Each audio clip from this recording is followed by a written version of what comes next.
hold for 30 minutes. We have one more break later. Give me 30 minutes. Yeah,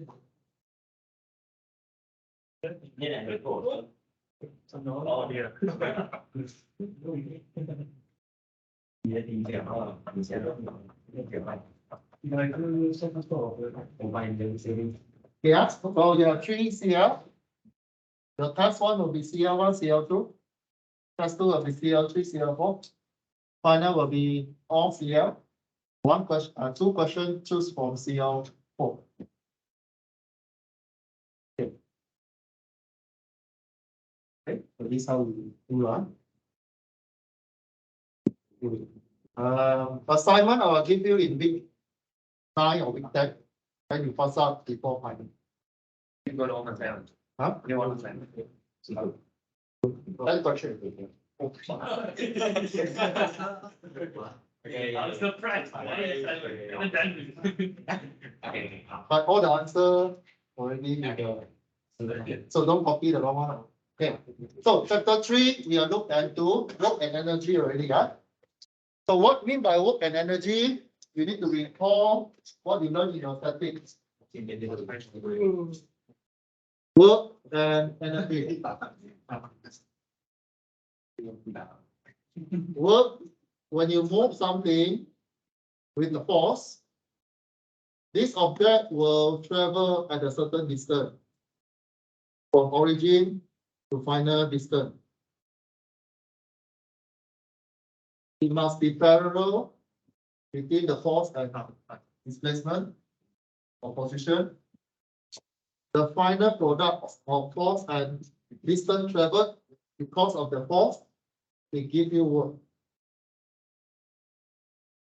You have this understanding, then recall second Newton law, recall chapter 1 things, you incorporate this one inside. Because you have force, force will always link to chapter 2. Force will always give you motion. Chapter 2. But now it's work. So this one, you will see in the section, you will know that we look at the question, we ask you to find the work or using the principle of something. So you have a few principles here. It will ask you use principle of work and energy, conservation of force, calculate something. Okay. So we start to definition of the work, basically what I explained on whiteboard already. So when there's an object moving on the blue line there, acting by the force, in this case, the position given by R. So this particle will move from location 1 to location 2, which is R to R point. So there's a change of R vector here, ER. So you're completing the vector. So your R point will be R plus ER. You're completing the vector diagram. You get R prime equal to R dr, R plus ER.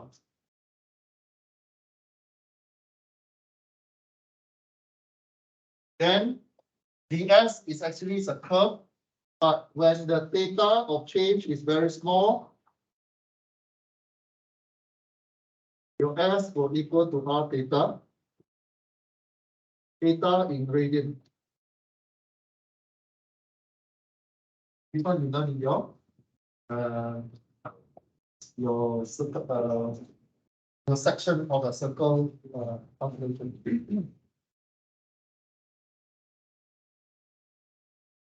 So mathematically, if you look at the diagram, the work done by the force is actually force times the distance traveled. And direction must be parallel between the distance traveled and the force. This is the main thing. Right? So if you don't capture this one, you'll be confused by the question. The question I'll give you a lot of line, so on. So you'll be carried away by the extra information. So focus on the direction of force and the distance. In this case, if you read the same principle, the work we will use U, capital U for work. F ds cos theta. So there is an angle here. So it will split the ds in cos direction. It will parallel to the force. So again, force and your distance will be, or distance traveled, displacement is the same direction. Huh?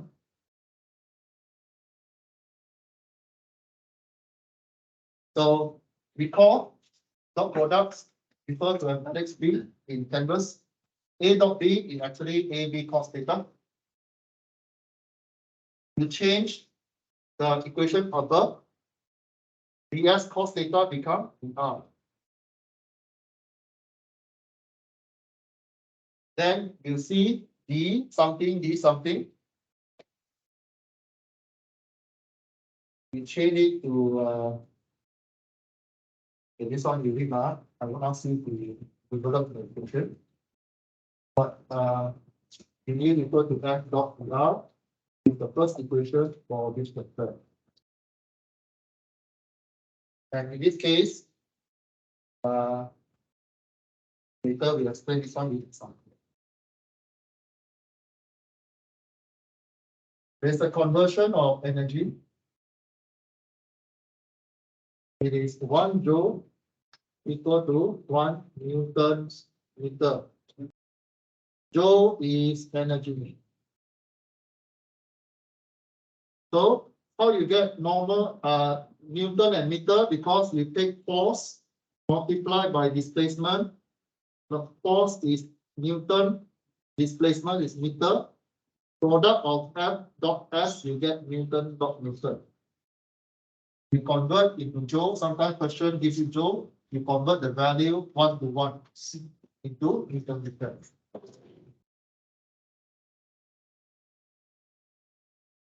This one is if you have more than one forces. Just now it's only one. It's only one. But what happens if you have more than one forces? For example, this case. All right. So for we have multiple forces, then we use integration. Integration from position 1 to 2, reduce integration, force dot R. R1, R2. Still the same principle. What is work? Work is force multiplied by distance traveled. In this case, your distance traveled is R. We use R because this is the curved motion. Okay. So you can change the R into cos theta. Yes.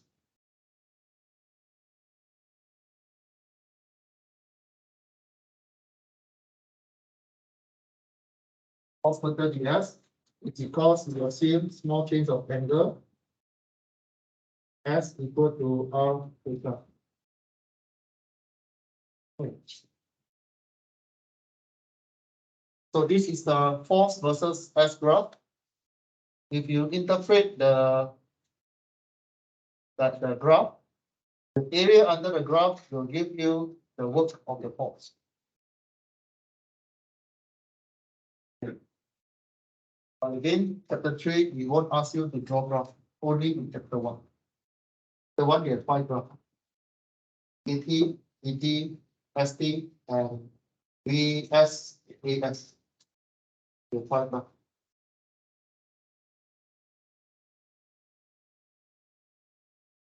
Now,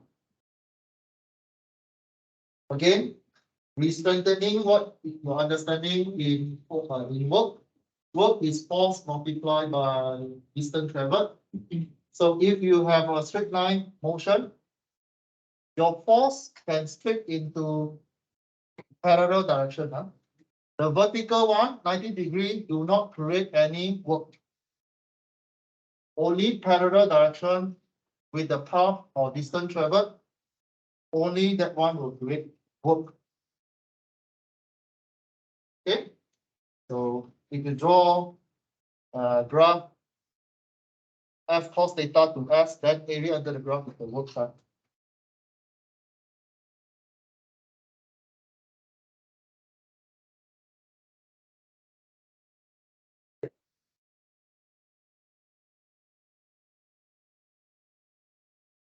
The first idea, force multiplied by S.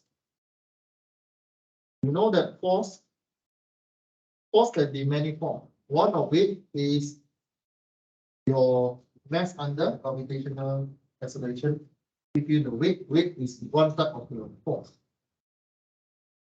Friction force also the same. As long as it's a force, then force can create work. Force can create work. Any kind of force can create work as long as is make the objects to travel a certain distance and direction is parallel to that force. Okay. We start to look at weight. This one you read. So the important things is that the work done by the work you multiply by the distance traveled will give you at the end is this equation.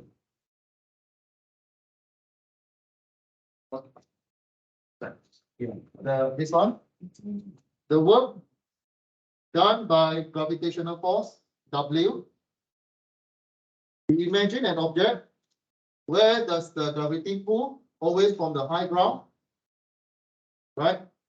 Or normally we have a H.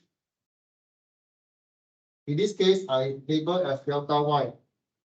So if these objects, where is your gravitational force? Straight line, go down, right? So if this work go down and parallel to the displacement, you get a positive work. But in this case, why you see negative? Why you see negative? Because your Y is positive going up.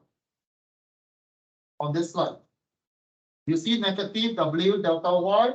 You see negative there, it is because your Y, general Y going up positive. Your weight is going down. Your force is going down. Huh? So what does it mean? I go back to linear equation, linear motion.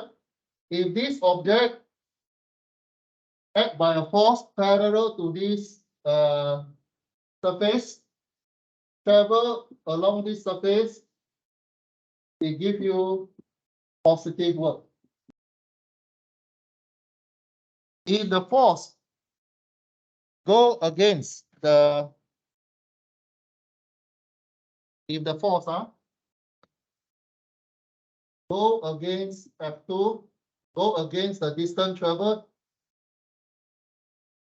then this one will give you negative work. The direction of your force and distance traveled, if it's opposite, then it gives you negative work. Both same direction give you positive work. When you look at gravitational force or weight, your work will be negative if your principal reference Y going up positive. Okay. Still back to the thing that we talked about. What is work? Work is force that go parallel with the distance. Force dot S is a dot product. And all the force displacement, they are vector. Vector have magnitude and direction. Recall the vector calculation, cross and dot product.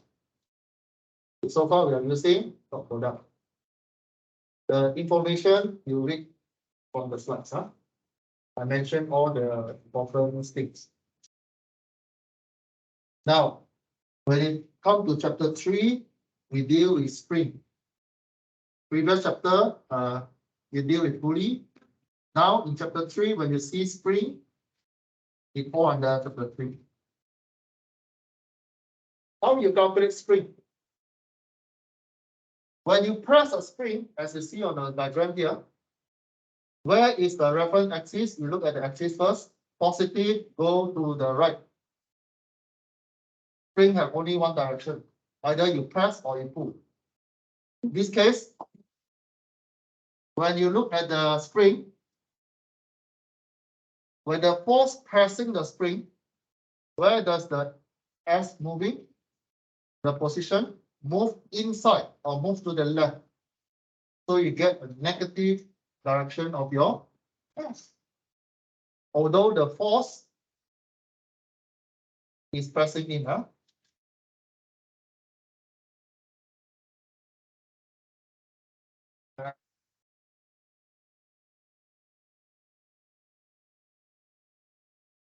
And spring force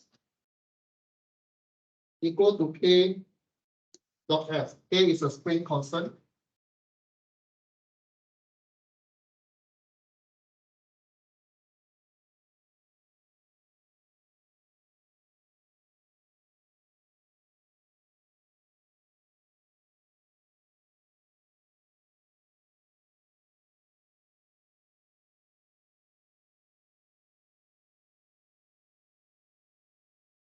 In this case, every time you deal with a spring, it's important you imagine you are the object and the spring attached to your body. So when you move into the direction of the spring, you feel the force is pressing in. Right?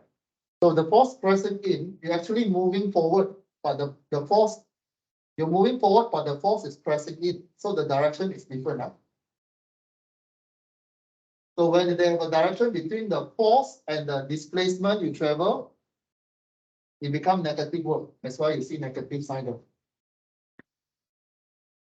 Yeah. Imagine you are the object, spring attached to your body. It's either you pulling the spring. Again, when you pulling the spring, you move backwards, but the spring pulling outside. You actually move back, but the spring pull you to the front. Both same different direction. Again, give you negative work. Yeah, don't confuse with this, especially spring.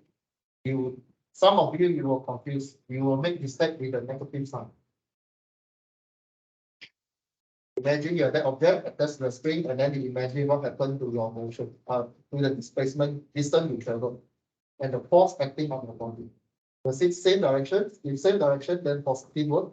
Negative direction between the distance you travel and the force on your body, then it becomes negative. Like in this case, right? So see, the rest is just interpretation. So to calculate the spring work, we have two equations. Spring forces or work at second location plus the initial direction. So we have a negative. Why there's a negative in the bracket? Because the integration procedure. Like upper limit minus lower limit, you have a negative sign there. So you rearrange the equation, but you can stay in this form.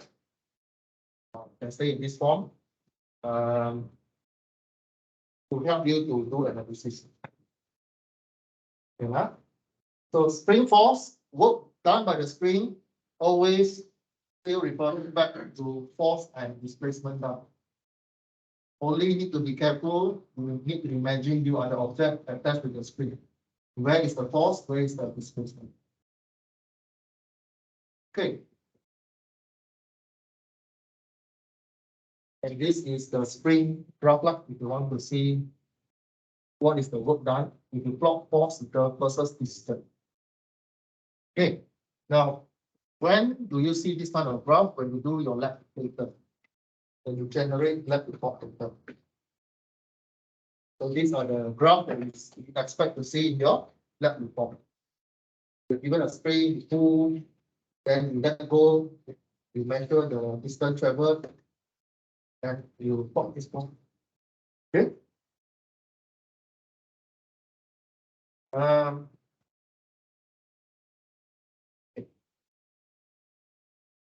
Those you can read, I just go very fast. This is only highlight why sometimes the work is positive, and sometimes the work is negative. Important is you focus on the force and the distance traveled, the direction of your distance. Let's apply what we done. 10 kilogram blocks rest on the smooth incline. So you're seeing the smooth work means no friction. Don't need to consider friction. If the spring originally stretched 0.5 meter, determine the total work done by all the force acting on the block when horizontal force P was acting, push the block up for 2 meters. You observe the setting. The setting was originally stretched 0.5 meter.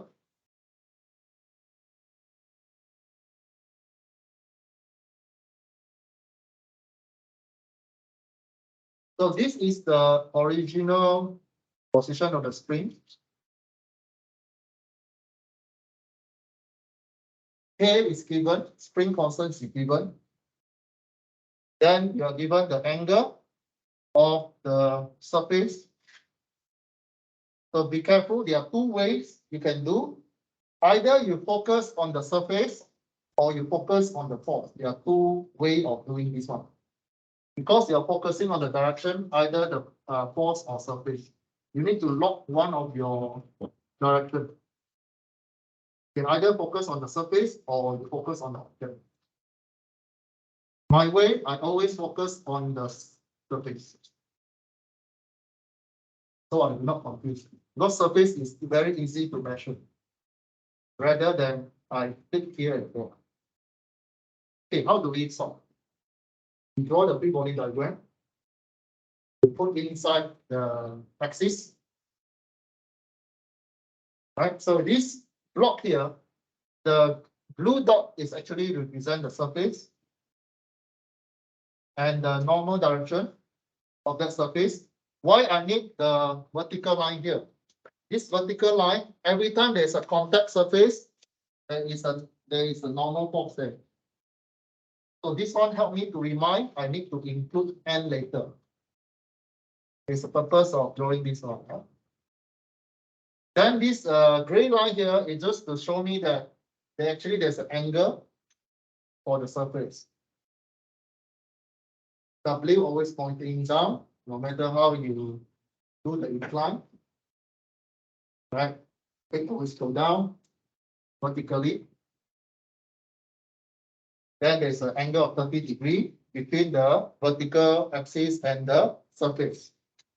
There's a 30 degree there. I'll put in there. Huh? I'm referring to the vertical axis and the surface, 30 degree.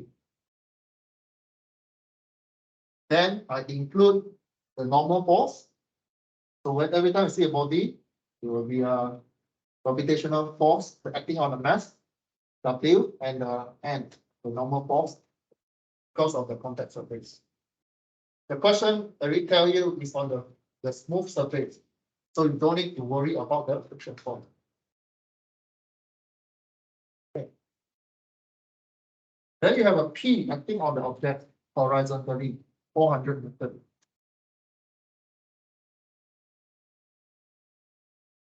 What about the spring?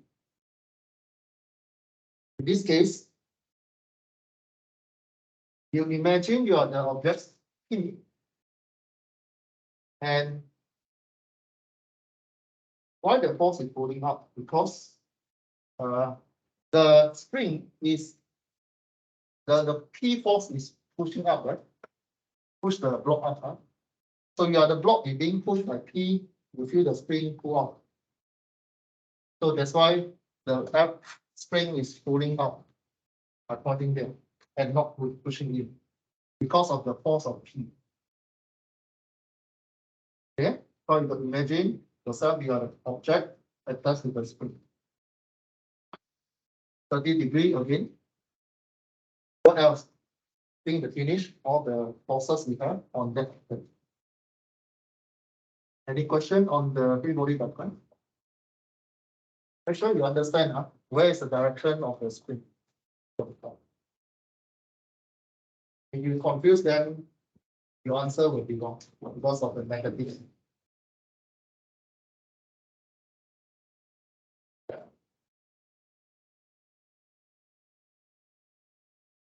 All right. So this is what we derive. If the object moves in the straight line with the angle, you can use straight away x1 or you can derive from this diagram. This is from what we derived just now. But you can ignore the one that you see on the screen here. You can continue to work on your free body diagram. So for the spring, for the P, okay. Again, what is work? Work is force doing things that make the object moving. How many force you have? 1, 2, 3, 4. We have 4 forces, but N do not do work. N just always pointing to 90 degree. NB do not do work, although it's a force, because the distance 0. You do not travel. Right? So you have work 1, work 2, work 3. You have to do 3 equations. One is for P, one is for spring, one is for gravitational force. You group them together, you get the total work done by all the force. Okay, for P, I always change. In this case, I change my P parallel to my surface. I split my P into 2 magnitudes. All right, I split into two directions. One is pointing down, one is pushing up. So the one is pushing up is cos 30. Then the distance traveled is 2 meters. From here to here is 2 meters. Then from here, travel up to here is 2 meters. I get the work done by the P force. In the unit in Newton meter or in joule, both correct. Why positive work? Because your P same direction with the displacement done by the object. Have to check. If you get negative, it means something. It means the 2 forces, the force and the displacement is negative, but it's opposite now. Okay, let's check another one. Spring. Initial position, spring stretch 0.5. Final position, it move another 2 meters. So final position is 2.5.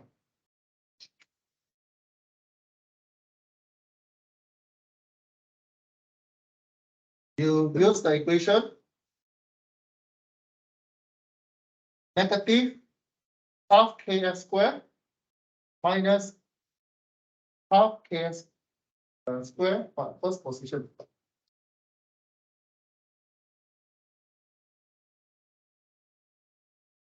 Substitute the value.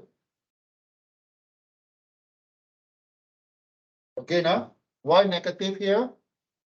Because the spring is opposite of your displacement direction. You're going up, but the spring is pushing down. So the 2 arrow, 2 vector is opposite direction. You get negative work. You'll get negative 90 Newton meter for spring. Derivation for this equation, you refer to the previous slide. Okay.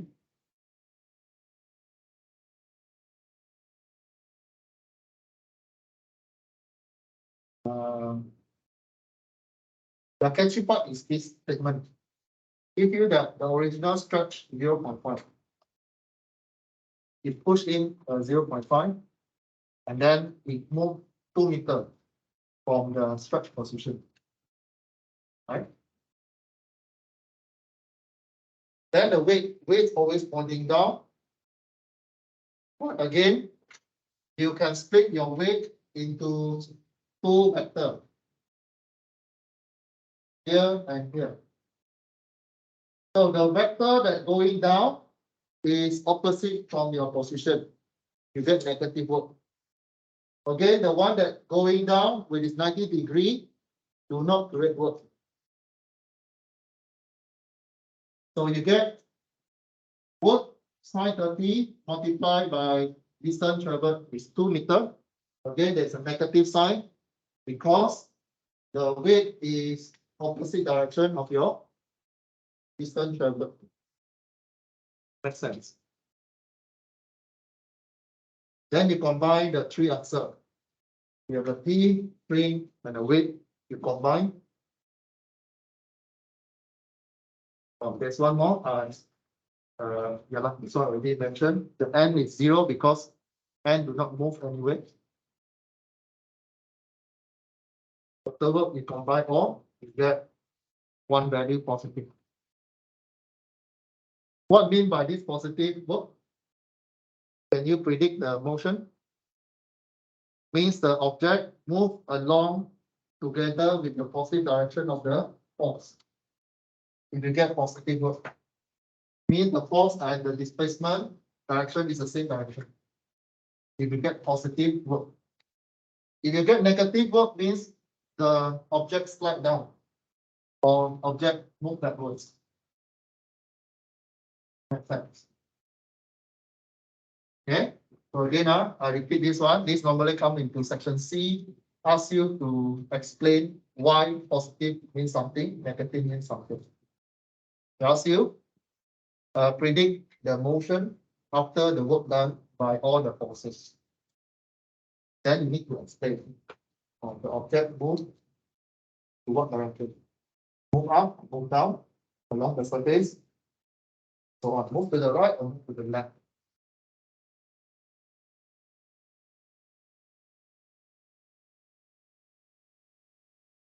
Okay, I think we have a short break here. 10 minutes breaks again. We continue 12:10. How do you explain? Yeah. We continue 12:10.